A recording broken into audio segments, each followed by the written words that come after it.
Ladies and gentlemen, boys and girls, friends and neighbors, welcome to Monster Movie Fun Time Go. Precious D here. We're taking a break from our usual programming. Honeybee and I just got back from G-Fest, and we're going to play a panel that we appeared on talking about the 60th anniversary of Mothra versus Godzilla. And on the panel with us was Daniel DiManna, Kevin Horn, and Kieth Dubose. So let's play the theme music and then on with the panel. 1, 2, 3, 4.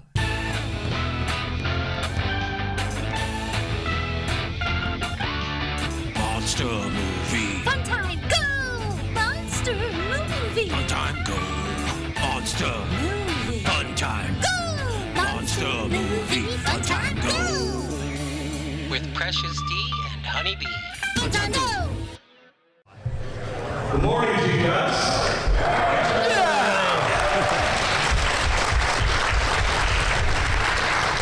Are we ready to wake up and talk about arguably one of the best show of films?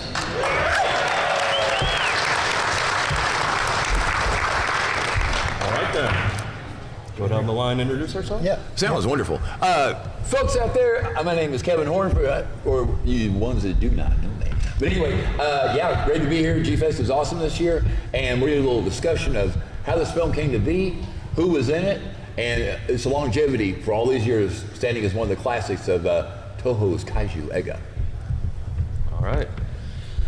Good morning again. My name is Billy Dubose, director of the fan film Godzilla Battle Royale. It will be playing at the Dojo Room right after this panel, so please come for free DVDs and t-shirts. And I'm going to steal. oh yeah, sorry. Yes, no worries. Hello there, everyone. Good morning. My name is Daniel DiManna. Among other things, I am the creator and author of the Godzilla Novelization Project and an academic writer on the history of kaiju films and all kinds of crazy stuff. You can hear me on podcasts all over the place. Been in a couple of movies. I was in a kaiju movie once, and I'm just excited to be here to talk about one of my favorite movies. Hi, I'm Dominic Lopez. I'm sometimes known on the internet as Precious D. I'm the co-host and producer of the podcast Monster Movie Fun Time Go. And if anybody wants a button, come see me after the talk. And this is my co-host. Hi, my name is Hope. I go by Honeybee on the podcast Monster Movie Fun Time Go, and I'm just happy to be here. All right. And this whole panel is going to be on the podcast. I assume everybody's okay with that. Yeah. So where shall we begin with this? Well, Has everybody here seen this movie? yeah, good. If you haven't seen it or if you want to watch it again, I just want to mention it's available on Max and also on Tubi, Pluto, Sling, Crackle, Prime, Plex, and Freebie, all for free. So no reason not to see it. All right. Yeah. Well, shall I? All right, everyone. To kind of kick it off here, I just want to talk about how this movie came to be, basically. King Kong versus Godzilla, when it came out, and it was at that point in time, I guess even with the inflationary of the dollar or the yen, since it was, I guess it's still actually the highest grossing Toho film of all time as far as the Godzilla series goes. So never look a golden goose that lays that golden egg, let it slip away from them. They decided, well, we got to have another monster fight Godzilla. So basically, they came up with this story, and they said, well, let's use Mothra. That's, we got the prop left over from the 61 film. This is only like a year later, and it was in great shape, so they wanted to use that. And so really became the battle of the two monsters, even though Godzilla and Anguirus had already fought back in 1955 in Godzilla no Gaiokushu, or as most people know it, Godzilla Raids Again. And anyway, so they just started to pop this together. I think it was supposed to be originally released in 63, but it got bumped to 64, which then you have, of course, this film that came out then in the, I think it was in springtime, I believe, late winter, early spring. And then the next one was Ghidorah the Three-Headed Monster that came out like in the late summer, early fall for festivals there. So that one, 64 was the only year that had two Godzilla films released in the same year. And Dogora. And Dogora, yes, yes indeed. Wow, 64 was quite a year, wasn't it? Uh-huh. It was. It's also worth mentioning that 1964 was the year of the Tokyo Olympics. And that was a huge deal, and there was a huge kind of, it was a big part of Japan recovering post-war. There's just a huge source of national pride, and as a result of the boom that came from to the economy from the Olympics, it also affected the pop culture, and it contributed to this incredible boom. And the circumstances that made King Kong versus Godzilla in '62 feel like that popular, the fact that it put more butts in seats than any film even since, that's incredible. Those were very, very specific circumstances. There's a reason that something like that probably can't happen again. It was so unique to the time period. And as you said, Kevin, this was something that Toho absolutely had to seize on. They had to seize on the moment. And so they figured they'd follow it up a year later. The initial idea was to basically do what they did with King Kong versus Godzilla. And the first idea was actually Frankenstein, believe it or not. They wanted to do Frankenstein. They had some worries about the rights. Now, the novel Frankenstein's public domain, which is why they eventually were able to get away with doing their own Frankenstein film. But the initial idea was, well, he fought King Kong, he should fight the Frankenstein monster. And if you look at some of the early drafts, there are a lot of similarities, including the monsters being washed ashore in a typhoon. So there's a lot of DNA between the two. And then they took the Frankenstein half later on, after some development, and gave it its own film, and decided to use a monster from within their own stable of characters. And this was the first time that they'd ever done that. And it was not quite King Kong versus Godzilla successful, but it was very successful. It was a smash hit, and you can't argue with the results.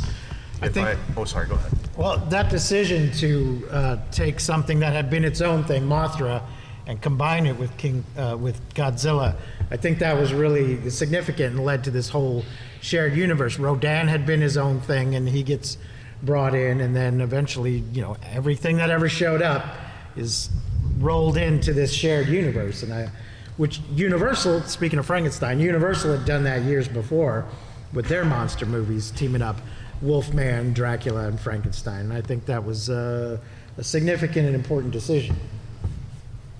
Absolutely. Here you go. Your turn.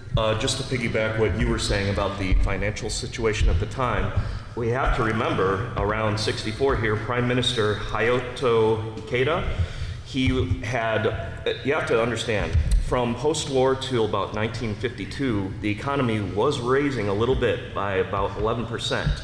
And Ikeda predicted that in a decade, he was going to double it, but he was wrong. He did it in 8 years. So this was a very profitable time for not only Japan, but the film industry itself. So Toho really jumped on it. He did. You were going to say? Oh, no. Okay. Yeah, it was an incredible thing. I mean, if you look at that year, we mentioned before, we got 2 Godzilla flicks, the only time that's ever happened, at least in live action. And we mentioned Dogura as well, and there were a bunch of films coming out. And this was just on the cusp of television becoming a big deal in Japan. This was, right before the kaiju boom started on television, a couple of years later with Ultra Q. So this was one of the last couple of years that the kaiju phenomenon, as it was starting to expand, was pretty much locked into exclusively film. Now, there were monsters on TV around that time before, but it didn't really get to be that big until Ultra Q 2 years later. So this was still a time where if you wanted to see a monster movie, if you wanted to see these big creatures doing their thing, the best thing to do was to go to the movie theater. And these films, that's the one thing about these films from this era, King Kong versus Godzilla, Mothra. I always think of Ghidorah the Three-Headed Monster specifically with this, but Mothra counts. These films were engineered on a basically cellular level to be motion picture, on the big screen. These are theater movies. They were shot for theaters. The colors are vibrant. The cinematography is just beautiful. These things were meant to be seen on a big screen, which is why it was such a treat to see it this year. Who saw Mothra vs. Godzilla in the theater on Thursday? Lots of hands. I love to see that. Anybody else? Oh, yeah. One thing I did want to throw in here is the design, of course, of the Godzilla suit had changed. One of the deleted scenes from this movie shows when Nakajima-san took a tumble and smashed into a castle, and he actually broke the lips of the creature. So in a lot of scenes, you see it looks kind of normal, but in some of the action scenes, it kind of wobbles, like his face is kind of wobbling and stuff, and that's all a direct result of that. Of course, They reshaped it a little bit for Ghidorah. They took that off the wobbly lips and added some more texture to it to kind of blend it back in so you had the same wobble. But I don't care. That's one of my favorite Godzilla suits. From the Showa era, that is my favorite Godzilla suit because he looks so menacing, so mean. You just know that he's ready to tear something apart. And Nakashima's performance in there was just incredible because he conveyed that without having a face that you could see, just with the body movements, the eyes. That guy was just not only a suit actor or a stunt man, he was a true actor because he could project from inside a big rubber suit. So hats off to him. To piggyback on that, Haruo Nakajima, he would routinely visit the shop where Teizo Toshimitsu, yeah, I'm horrible at pronouncing names. He would visit where Teizo Toshimitsu was working on the suit regularly. He would go in there practically every day, put the suit on. Okay, this part's weak, that part's weak. Can we fix this? Can we fix that?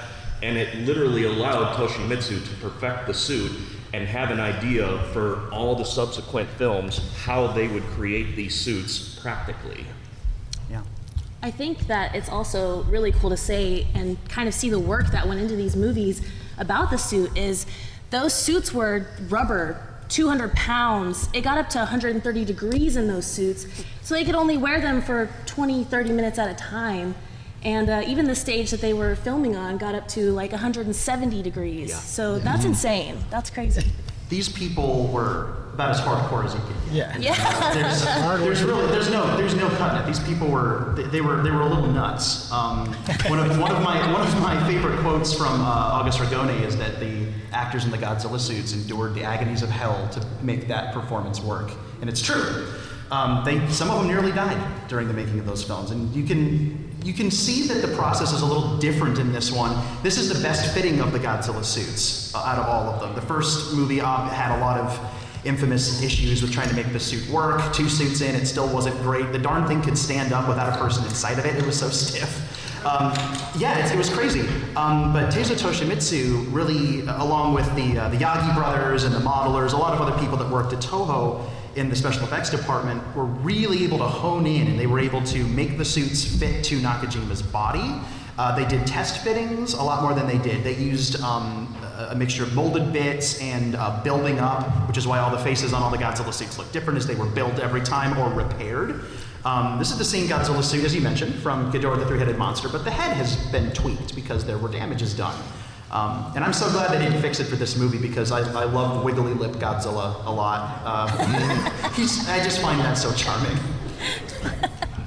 Also, let's remember that each film, Haruo Nakajima would lose up to 20 pounds wearing that suit under the lights.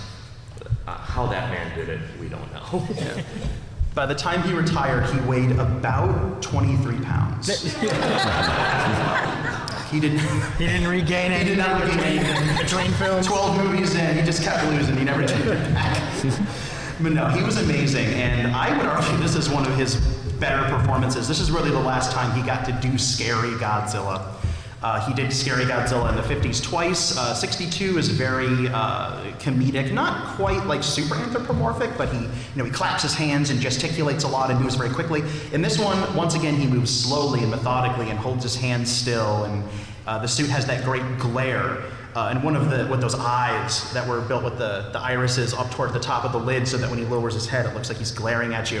One of the great techniques that isn't often talked about with these films is that they used a lot of no theater movement, and then they also used a lot of traditional theater tricks to make the Godzilla costume look the way it did. If you look at kabuki masks, like traditional theatrical kabuki masks, if you turn the heads of these masks, the way the light hits it will make the expression change without the mask actually changing. If you look at it from down here, the mask might be angry. If you lift the mask up, it might look forlorn or sad or even a little pathetic in a way. Just it's a completely different thing. All about lighting, all about angles. And if you look at some of the Godzilla costumes, it's the same thing. He looks angry from some perspectives, and then he looks maybe a little melancholy in another, or just focused. And this Godzilla suit does that, depending on the angle. But for the most part, he just looks pretty ticked off, I would say. That's true. Oh, yeah. So this is our last bad guy Godzilla for a while before he turns into a superhero, but at this point Mothra is just a straight up hero. She was a kind of a threat in that first movie, but now now she's just a hero and a goddess. And Yes. and Honeybee here worships at the church. Does of anyone have Mothra. time to talk about our Lord and Savior, Mothra? Yeah, I think that's something that's really great about this film is that we do go back to kind of serious, whereas the film before, it was really funny. There were a lot of like comedic parts and it was kind of like silly in a way, and then we go to this film and it's serious, it's real. Godzilla is, like you said, ticked off. And yeah, Mothra is, you know, queen of the monsters, but she is also a goddess. And I think that it's beautiful, her kind of process in this movie, and we get to see it a lot of different ways, a lot of different times, but in this movie it's so well explained how she never dies. And that kind of process of her old body dying, but her being reborn in these larvae, and I think that it's amazing. As far as the seriousness, we also get this island that's been devastated by nuclear tests, reminding us of what Godzilla's about to begin with. And of course, the evils of capitalism coming in and messing up everything. Even though, as you say, and the economy was doing great at the time, but somebody must have had some reservations about that because the capitalists are the bad guys in this movie. Yeah, and I think we should remember that Shinichi Sekizawa, sorry. Shinichi Sekizawa had written the script. However, he did not add the Brotherhood of Man part. It was Honda who did that as a more humanistic element after Shinichi's script. So we should definitely touch on that a little bit. We do. Yeah, Sekizawa, I would argue, is the secret weapon of the Showa Godzilla era. He does not get nearly the recognition he deserves alongside all the other amazing people, the Hondas, the Tsuburayas, the Tanakas, the Ifukubes. Sekizawa deserves to be up there with all of them because not only is this the man who wrote your childhood, he's the man who wrote your childhood exceptionally well. I always love that when you put one of these films in to watch it, you know, you flip in channels, you put a disc in, you stream it, however, you know, it's all these years later. You can kind of tell a Sekizawa script the minute you hear it, and you can tell a Sekizawa character, if you know what to look for, the minute you see it. Because his characters exude charm, sometimes without even opening their mouths to say anything. It's just part of the story, and that comes down to a good script, a good story, and the actors, which obviously we'll talk about. But Sekizawa deserves a special mention because he got to start doing Varan, which you'd never quite think that he would go on to the heights he would based on that script, that particular story and script. Not that it's bad, it's just not the same as what would come later. He is the genius that basically took satire and a family angle and combined it with Kaiju-Eiga for the first time, and I still think his magnum opus is probably the original Mothra, a magnificent film. And then Toho just said, well, keep doing that. It worked. It made a lot of money. It worked with King Kong vs. Godzilla, and then he wrote all the way up through versus Mechagodzilla in '74 with a couple of dips out of the franchise here and there, but he was pretty consistent throughout, and he's amazing in this. He did a great job. That is true. And a couple of things I wanted to touch on real quick. There's some first things that happened in this movie. This was one of the first Godzilla movies that I remember where they kept the NG shots somewhat, even though when Nakajima fell and tripped into the castle, they kind of kept it, parts of it. They did cut the scene a little bit because in the deleted scenes, he tried to fake a roar to make it look like it was on purpose and he was mad because he tripped. But they kind of just reshot it, refixed it up. Another NG, or no good, scene that was there was when the tanks and everything and the bombs from the jets were dropping on him and the actual head of the suit caught on fire. And so instead of cutting it out, they thought it looked cool because he just kept walking, unbeknownst to him that the head was on fire, and until it kind of fired out. But anyway, that's one thing where it kind of worked to the advantage of the screen, and showing it on the theater really enhances that effect, that's for sure. Two things I do want to touch on, a couple of things real quick. In this film, at the very end of it, of course, when Godzilla's all webbed up and he goes over the edge and hits the ocean, that's actually, if you look really close, the King Goji suit from King Kong vs. Godzilla. They just used it to wrap it up and stuff. And when he was still up on the top getting webbed, just starting with, that was still the 64 guy right there. They did that at the end because they don't have to clean all that crap off to start over shooting again. And out there, does anybody know what the crew used to take bets on this when they were filming movies? Does anybody out there know who or what the first thing was that Nakajima did when he got out of the suit? They used to bet the crew on this. Everybody bet on this. The very first thing he would do was get out and comb his hair. That was the very first thing he would do. He would get his old comb out and, all right, let's do this, you know. Wanted to go back to the webbing there. That was a very interesting effect that was done by liquid polystyrene, styrofoam. They would liquidize it, they would pressurize it and shoot it out of the Mothra caterpillar through a pressurized nozzle. And trying to get that stuff off, like in liquid form, it's dangerous enough. I don't even want to know what it does if you breathe it in. But you know how they would have to remove that webbing off? Gasoline. And then they would have to thoroughly dry that suit for Ghidorah so it wouldn't combust. And y'all wonder why the darn thing caught on fire. Seriously, it's crazy. Like what we say, these people were like they were a little crazy to make their art as beautiful as it was. We're not kidding. And I guess we can kind of jump from that into maybe some visual effects. We can talk about some visual effects. Visual effects in this movie are darn good. Yeah. They're beautiful. This to me is, and I feel like I'm cool with saying this. Like this has got to be some kind of peak. Right? This is one of those movies, I often refer to this, I've referred to this in my own writing on this film as the Goldfinger of the Godzilla franchise, because this really feels like the one where just all the elements came together. The directing from Ishiro Honda is on point, the visual effects are on point, Akira Ifukube's music is wonderful as always, the actors are all doing great, the script is great, the story is great, the cinematography is great, everything came together to make a pretty darn remarkable movie. And the visual effects are obviously a huge part of that. And you mentioned Nagoya Castle and some of the problems they had with that. They did have to rebuild that. Oops. Imagine being the guy who built that gorgeous set and then something goes wrong. And it's like, well, you're gonna have to do that again. You have to do that again. Most people would probably quit. Also, you have like a week. Have fun with that. Also worth mentioning that one of the guys, the lead of the crew at that point, Yasuyuki Inoue, who was the chief modeler and also worked on building a lot of the sets and overseeing the team. He was a World War II vet and actually only had one foot.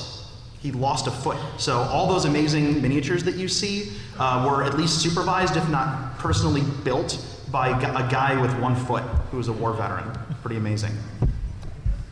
Now, isn't this the one that there's an extra scene that's in the Americanized version that's not in the Japanese version? They filmed some extra army. The frontier missile scene. Yeah. Are those American missiles? Is that why that's in there?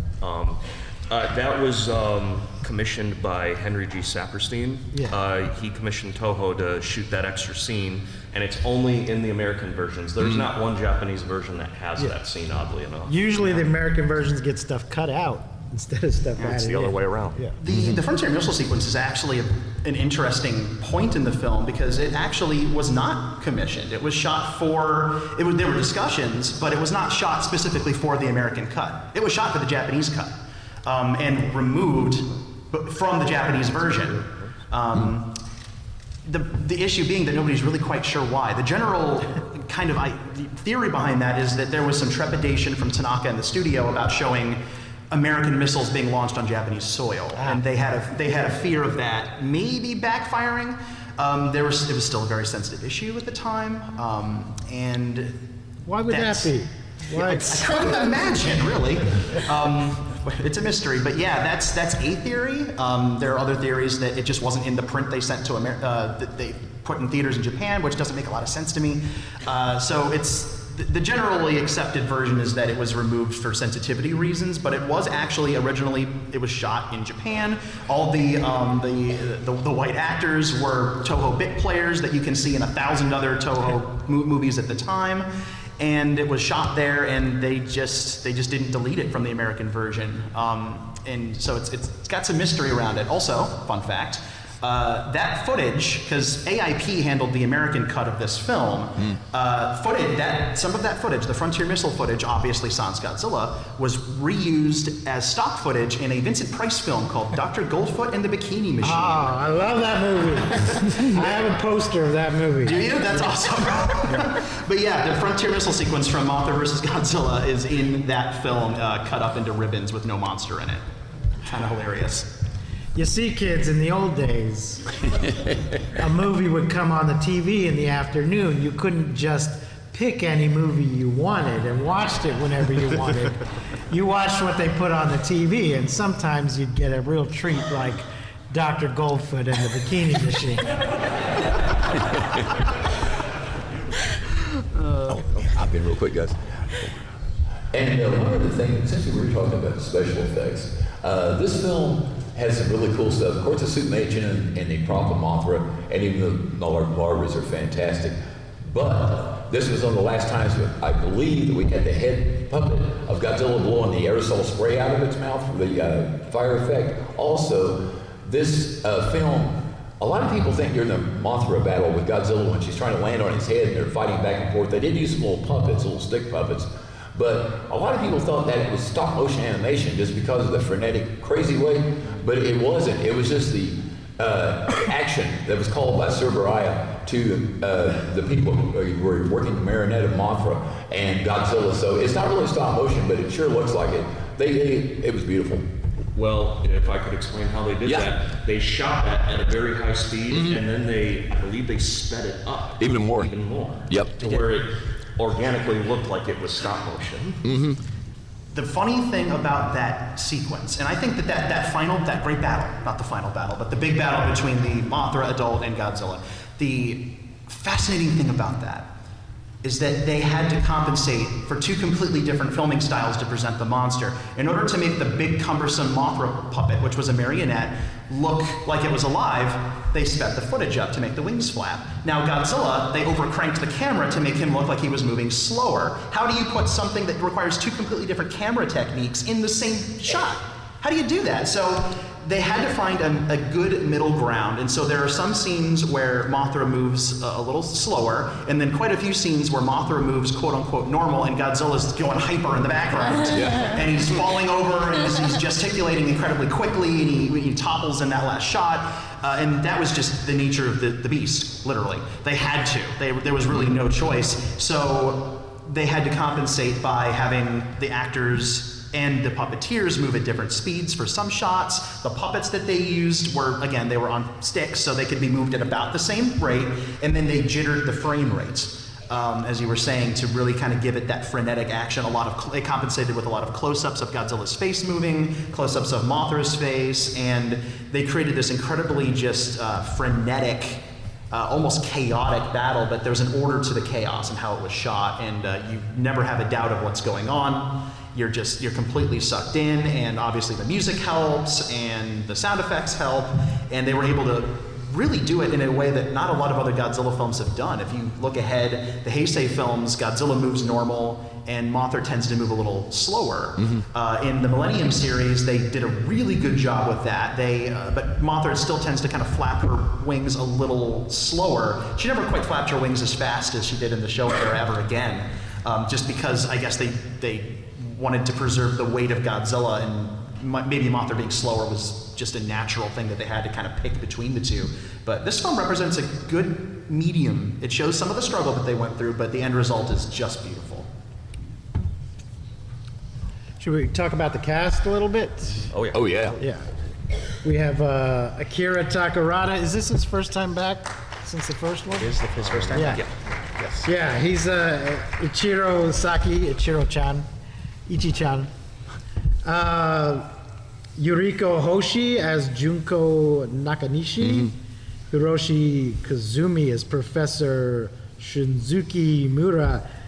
Yu Fujiki as Jiro Nakamura. Emi and Yumi Ito as the Shobijin, the Peanuts. The Peanuts. Our favorite Kenji Sahara as Jiro Torahata, Jun Tazaka as Maruta, Yoshifumi Tajimi as Kamiyama. And those are all and of course we've got Haru Nakajima as Godzilla, and Katsumi Tezuka also as Godzilla? Yes. Okay. Yes. 2 actors. And nobody is Mothra, right? Well, who's in the larva? No, well, It's a conveyor belt underneath. yeah. In the larva? Nobody's inside the larva? The larvae were a mixture of remote-controlled wiggling props, and then when they sprayed the webbing, they were hand puppets. And so they had basically prop guys, crew guys behind, just sticking their hands out from behind the rocks to make that work. Okay, so Yoshifumi Tajima and Kenji Sahara are like the best villains ever, right? Oh, yeah. Like they're so good at this. Kenji Sahara, which is so funny to me because he got his start. I mean, obviously he has a blink and you'll miss it shot in the original Godzilla. Yeah. And he, became very prominent in Rodan, and then he's in H-Man, and he just continued on and didn't really stop until 2004 with this stuff. And he's playing against type here, because he was kind of the handsome leading man in the 50s films. And there was a discussion that was had about maybe like, this might ruin your image. And he's like, I don't care. I want to be the bad guy. So they let him be the bad guy, and then Tajima-san as Kumiyama, the greedy crony capitalist with the Hitler stash. Questionable facial hair taste. Yes. Isn't he the boss in Ultra Q? He is the boss in Ultra Q. He's the ship captain in Ghidorah. He was everywhere. He's one of those guys. He's in Godzilla 1984, The Return of Godzilla, briefly. Yeah, very briefly. You'll miss him. Yes, absolutely. But they're just such good villains. They're just like such deliciously evil villains, and you can't help but be compelled by watching them. The characters you love to hate. God, that scene where they're fighting, and he just bloodies. Yeah, that was violent. Yeah. Just bloodies his face. For a kid's film, I was like, whoa, okay. That's what capitalism will do to you. Well, I mean, for a film that was intended for kids. Yeah. I mean, yeah. But I did want to add to Sahara and Kumiyama there. Both those actors, you see them as good guys, you see them as bad guys, and it just proves how much range they have in the Toho films there. Absolutely. And we have to, I'm going to give another special shout out to Miss Yuriko Hoshi, who I think is just wonderful in this film as Junko. She, to me, has the single most pivotal moment in the film. The turning point moment. I think the most important moment in the script was given to her on the island, where they're about ready to give up. The islanders are not going to help them. And she's the one, it's not the guys, it's her. She stands up and she says, listen, I'm going to appeal to you. I'm going to appeal right to your hearts. And I'm going to make this very, very honest just plea for help. And it's what she says that ultimately gets Takarada-san's character, Sakai, to speak up. And really, she's the one, if she hadn't spoken up, then Mothra probably wouldn't have done what she did, because ultimately, she's the one who makes the ultimate decision. She's the one. She has the power to do that. The Islanders aren't into it, but Mothra she's the conscience. And none of that would have happened without Hoshi-san and her character. And I think it's an amazing moment. I think it's just outstanding. It's one of her finest moments on camera, and it's a truly emotional moment. Always gets me. It's just amazing that the whole film, nobody's listening to the Shobijin, Mothra, and yet they have the courage to go to the island, even though they tried to help, they couldn't help, and they know 90% Mothra's gonna say no, but they still plead, and Mothra still helps. That just says so much about Mothra in this film. Yeah, because she's a character. She's a character in the film. She's treated as a character. And that was an innovation, really, on the part of Sekizawa, because you have the monsters, before this, the monsters as the force of nature, the monster as the metaphor, the monster as the thing that comes out of the ocean and is the earthquake, is the tsunami and such. Mothra comes along in 1961, and Mothra is a full-blown character with motivation.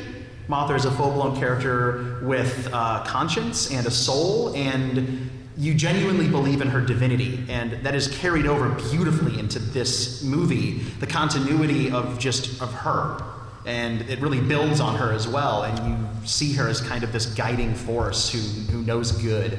You know, she knows what needs to be done, and not only does she agree, as you said, these guys stand chased before her and say, we need help, and she listens, but she knows she's not gonna live. She's gonna die.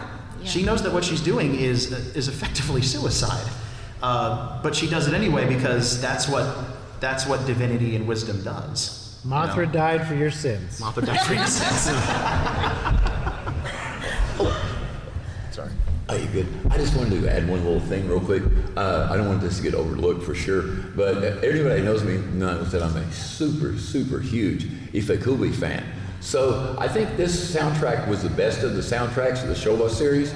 It was really emotional. I mean, I know he reused the Godzilla themes and of course, you know, you had the Shobogen song and everything, and it has one of his the Godzilla themes are so powerful and hard-hitting and everything, but he was an excellent composer because Beautiful Springtime, the Fountain, the Sacred Fountain song, is probably one of the most beautiful songs I've ever heard written. And heck yeah, I'm right there with you. It is just incredible. And on the Godzilla vs. Mothra Heisei series, there's a heart version of that. And if you ever get the soundtrack there or have a chance to listen to that, it is such an emotional experience. And so I just want to give a shout out to the maestro.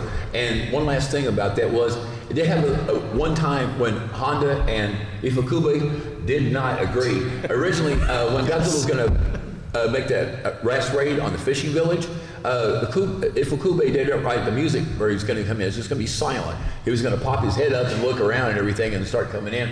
But when Honda saw that, he went ahead and put Godzilla's theme in, right when Godzilla's head pops up as it is in all the versions. And they said Ifukube turned around at the screening there at the studio and kind of just looked at him like, and that was it. But it wasn't like a big myth, but it was just a kind of funny little NOC, I guess you might say. Oh yeah, I remember reading about that. It's funny. Ifukube was like, you kind of didn't mess with the maestro, right? Mm-hmm. But this was 10 years into a working relationship, specifically on genre pictures at this point, and so they definitely got a little more comfortable with each other. And Ifukube was not necessarily pleased. He had his surly moments, Mr. Ifukube did, mm-hmm. But ultimately, I think that the right decision for that moment was made where the head pops up, because you can't hear too much of that theme. You really can't. Mm-hmm. Like, it's just one of those themes that just does. Maybe it's just because I love this stuff, but it's like I can't get enough of that theme. Godzilla pops up, and if there's no theme there, you're wondering, where's this theme at? Like, he just popped his head up over the hill. Where's the music? Coming too early? Yeah, like they made a good call. Got anything you want to say about the Peanuts or Mothra? I mean, nothing, I guess, that hasn't been said. I just really, anytime I see Mothra, hear Mothra, the squeaking and the squawking, the sound effects, it really just like makes me feel things. And it's like, it just invokes something in me. I feel so connected to it in this very strange way.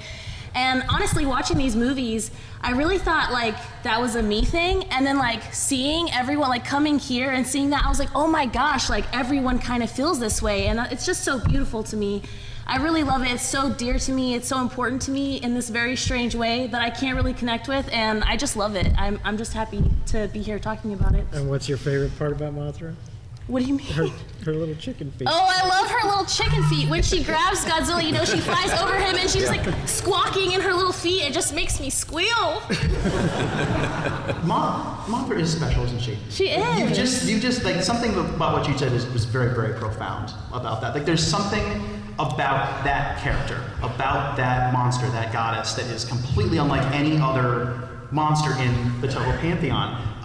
It's not just you, I promise. Yeah. There's something like you, at least for me, maybe it's just us, maybe we're weird, but like when she comes on screen, when you like just even hearing the music or just the cry from off camera, you get like a little flutter in your heart. Like there's just something special about it. I don't know how to describe it, but it's like it kind of hits you in the soul. Absolutely. Even the newest movie that just came out, the Godzilla X Kong, as soon as I saw Mothra on the wall, I'm crying. My brother looked at me and said, already? I'm like, I don't know. I can't explain it. It just really hits me. I just feel so deeply about it. And yeah, I love her. I may have gotten misty-eyed in the theater during that part. I did. I couldn't help it. I couldn't help it. I was like, there's the mural. And it was now, like, her theme proper is not in the film, but the same 3-note motif that starts her, da-da-da, that motif is in the film. And you can't do that to me. You can't show me a picture of Mothra with those 3 notes, and I'm in the theater like, I'm 6 years old again watching this film on VHS in my living room. You know, it's like, there it goes. There it goes. The scimitar release specifically. Anyone? I would think so, yeah. There we go. Maybe more than 10. Just wanted to say here we are almost at 10:40. Do we need to talk about a few quick things, or do we open it up to questions? Yeah, let's take some questions. Questions are good. All right, let's take some questions. You. Hi, my name is Kieth from John Boss. Now, I got a question about Godzilla vs. Mothra. So, we all agree it's a great movie, right? Yeah. Oh, yes. I gotta ask one question. Why did Godzilla come out of the ground? I had that same question. I got you. Well, there's think a I few know. explanations. In the early script, the egg was not supposed to appear on the beach. It was actually supposed to be Godzilla's body washed up ashore. Yes. And in the final version, both of them wash up.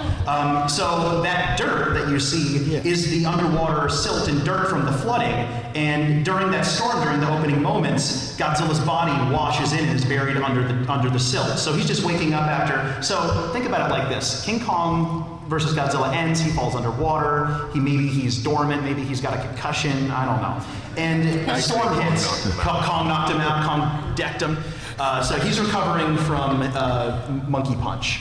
And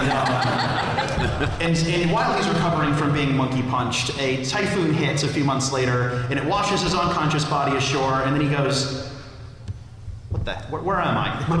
And he gets up. Yeah, I think That's it. he came with the typhoon, but was buried under the silt, Yes. and we didn't see him until he woke up. Let's take another question.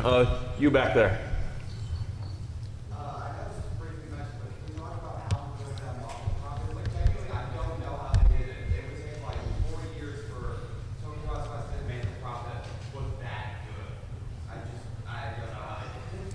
Oh yes, it was wonderful. I believe that wingspan on that prop was 15 feet. Yeah, it was huge. Yeah. It was huge. It was huge. It was huge.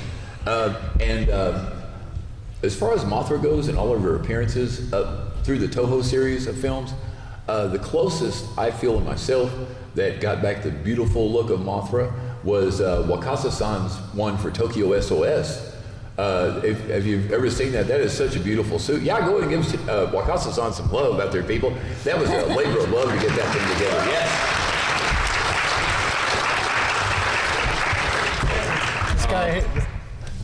This guy here's got a question. Yep. Yeah, good. One of the great things about Mothra as a character, I always thought though, was that it was one of the few times you ever actually directly addressed gender in a kaiju movie. No one ever talks about the gender of all the other kaiju, with the possible exception of Godzilla. But gender came into the movies to describe the shoujo and Mothra. This is a female component that came in that's wholly separate almost every time they're in a movie.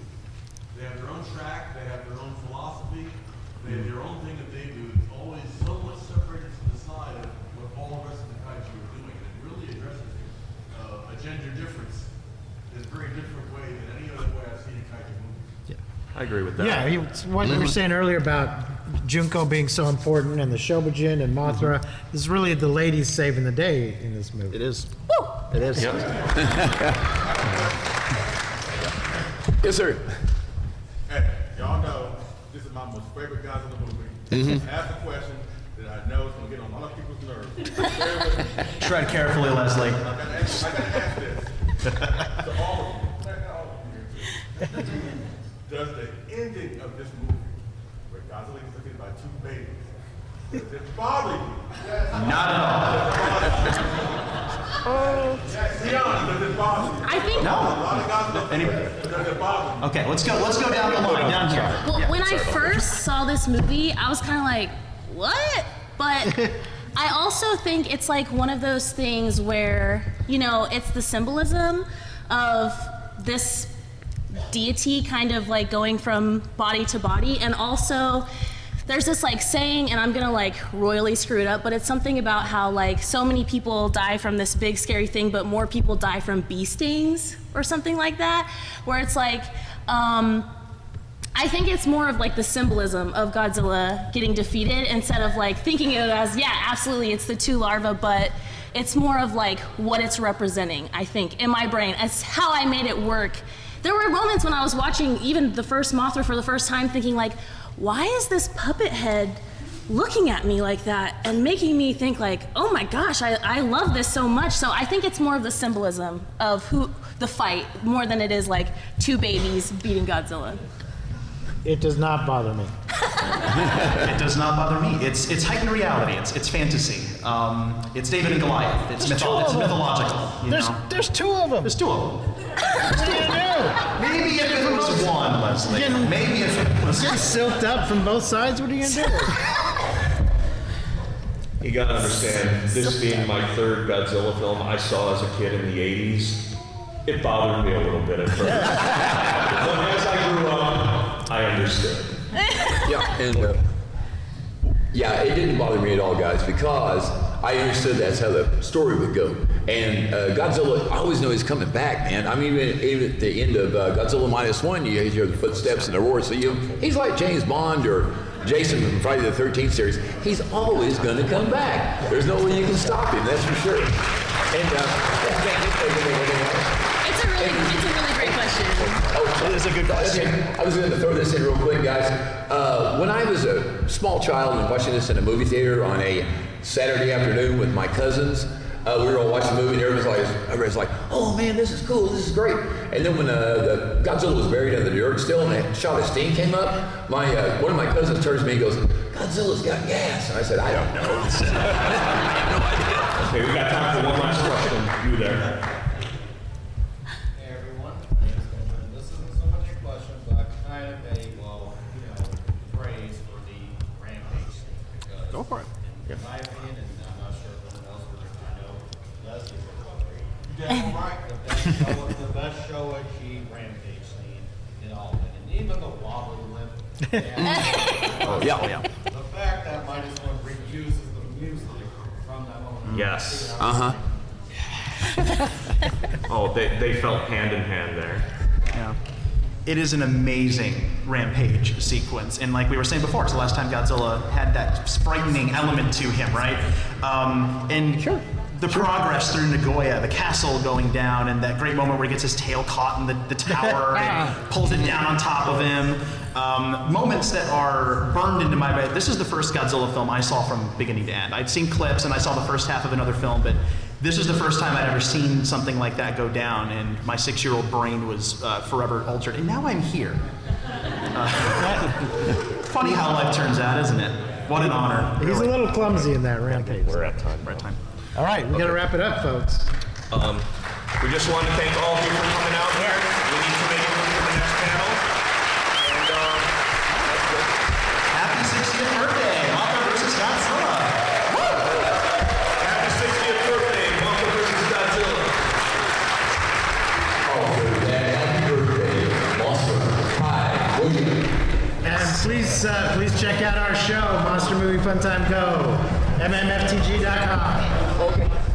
You've been listening to Monster Movie Fun Time Go. If you enjoyed the show, please rate and review us on your podcasting platform of choice. Our theme song is by the Texicano folk rock punk featuring Rita Lopez. You can support the show, find links to our social media, and leave us a voice message at anchor.fm/mmftg. Fun Time Go!